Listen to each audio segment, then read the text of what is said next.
Navad siz makinon ko'rib bakmagan bo'lsangiz, ay bekar yaşaptım ayalsınız bol deyçi. Bulup mu oğullar şunamı? Hakikaten bunun 5'ini ko'rib bakışını okup oldunlar. Deydi şöyle 4. bölümü. Yani Rambo'nun ştaylı uğurlarını. Ama bunun muş kinosu qaraydigan bolsa, müşahede mesela bombunu partlatıp atıdı 2. Dünya Savaşı'da Angliya taşlap koyup partılmagan bombunu. Bunun kaydı nurgunu adam qoğlap atkan. Bu C4'ten beni koyup bir qıltaqdan beni kurup bunu partlatıp atıdı. Hem de bundan köp adam qoğlap kelgen vaqtыңızda qo'lda bital pichaq var bunun aran. Bularni mushundaq bir qıltaq destetmişe elbette öldüremeydi. Hem de müşahede bombunun partılgan gümüş avaz butunlay amaliy bombani partlatıp geçiyor. Muşkino netinci işlengen, Stalin netçeş diye pingunçu bir kaldırıp yapıyorlar.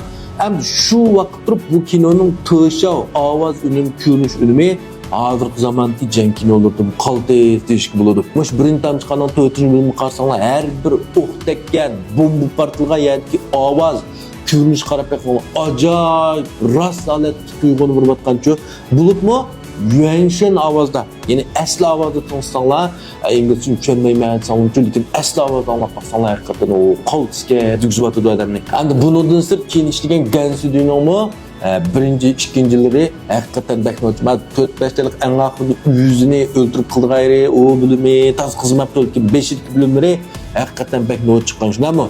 Hem Stallone'un meyli birinci tam çıkan deyimiz, meyli boks çöp çıkan Loki deyimiz, Gansu deyimiz, bu kinolardan hemisi birisi-birisinden cingen.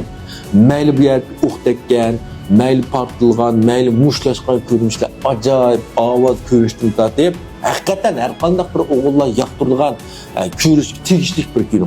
Şunun için körüp bakmagan dostlara yeni bir kıtım tavsiye kılmaya. Hem de şu birinci tam çıkan filmindeki siz neçinci bölümde en yaktırırsınız. Şahsen ben 4. bölümün en yaktırma, en yaxşı işlengen dep qarayman. Daha sonra Rambo'nun kinosu yaktırganlar pingunçuga. Yani qaysi kinolarını yaktırırsınlar? Tüycan kılıp bizi koyuyorlar. Rahmet.